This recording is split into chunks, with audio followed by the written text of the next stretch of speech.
Welcome to guys, मेरे channel में स्वागत है। तो दोस्तों, आज का जो वीडियो है काफ़ी ज़्यादा इम्पॉर्टेंट और नॉलेजेबल होने वाला है। नॉलेजेबल उन व्यक्तियों के लिए है जिन्होंने नीट का एग्ज़ाम दिया है और काउंसलिंग का वेट कर रहे हैं और एमबीबीएस के लिए मणिपाल टाटा मेडिकल कॉलेज की ओर देख रहे हैं।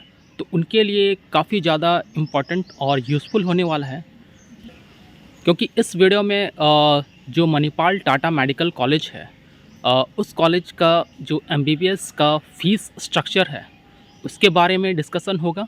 और दूसरा है कि हॉस्टल का जो पर ईयर फ़ीस है या मेस का फ़ीस है वो कितना है।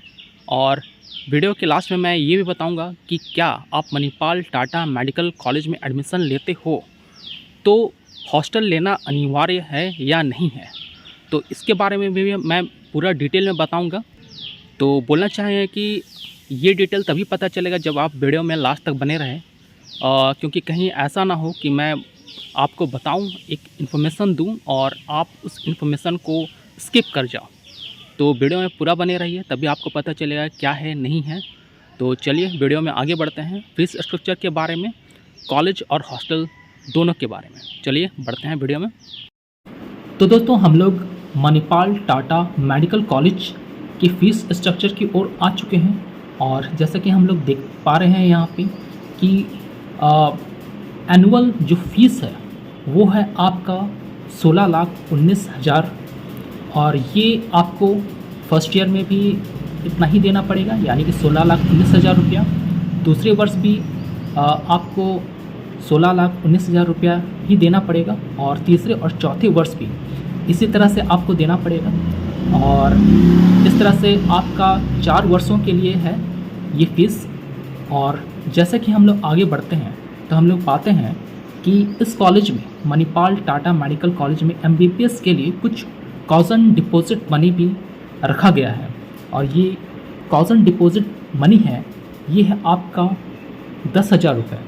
यानी कि आप ये जो कॉजन मनी है आपका, ये आपके 4 वर्षों के बाद आपको रिफ़ंड कर दिया जाएगा।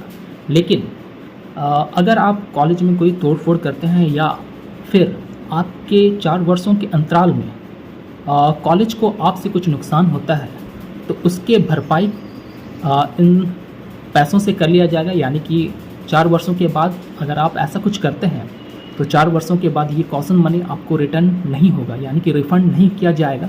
तो चलिए आगे बढ़ते हैं और हॉस्टल की ओर बढ़ते हैं कि हॉस्टल का स्ट्रक्चर किस तरह से है, फीस स्ट्रक्चर।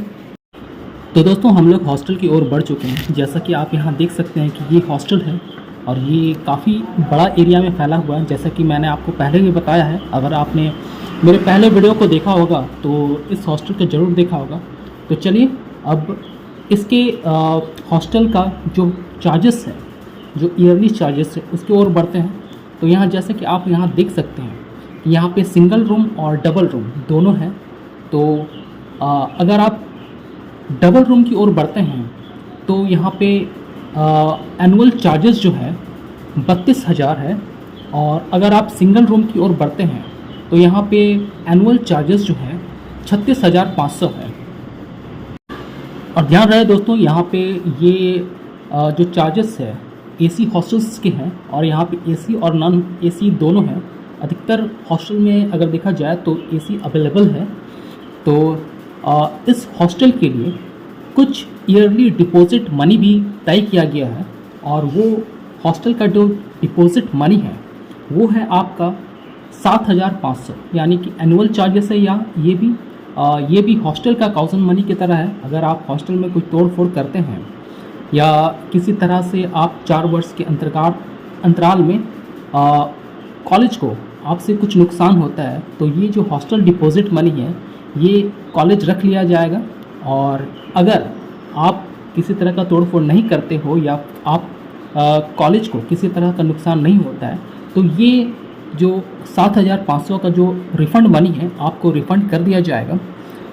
तो चलिए आगे बढ़ते हैं और बताते हैं कि जो एनुअल मेस चार्जेस है वो कितना है। तो जैसा कि आप यहाँ पे देख सकते हैं कि एनुअल मेस चार्जेस है वो है 46,000। यानी कि 46,000 रुपया एनुअल मेस चार्जेस है। ये हालांकि पिछले साल का है, तो ये थोड़ा मोड़ा ऊपर नीचे हो सकता है। तो दोस्तों ये था मणिपाल टाटा मेडिकल कॉलेज का हॉस्टल का जो फीस स्ट्रक्चर, कॉलेज का फीस स्ट्रक्चर किस तरह से है। तो दोस्तों वीडियो में और भी बताना चाहूँगा कि बहुत सारे लोगों का ये क्वेरी रहता है और बहुत सारे लोगों ने ये मुझे कमेंट करके ये पूछा कि क्या अगर हम मणिपाल टाटा मेडिकल कॉलेज में एडमिशन लेते हैं तो हमें हॉस्टल लेना अनिवार्य है या फिर नहीं है। तो मैं ये डाउट आपका क्लियर करना चाहूँगा कि अगर आप एडमिशन लेते हो तो ये कोई ज़रूरी नहीं है कि आप हॉस्टल ले, ऐसा अनिवार्य नहीं है। आप बाहर भी रह सकते हो, क्योंकि लास्ट ईयर ऐसा देखा गया कि बहुत सारे जो स्टूडेंट हैं हॉस्टल में ना रह के बाहर रह रहे थे।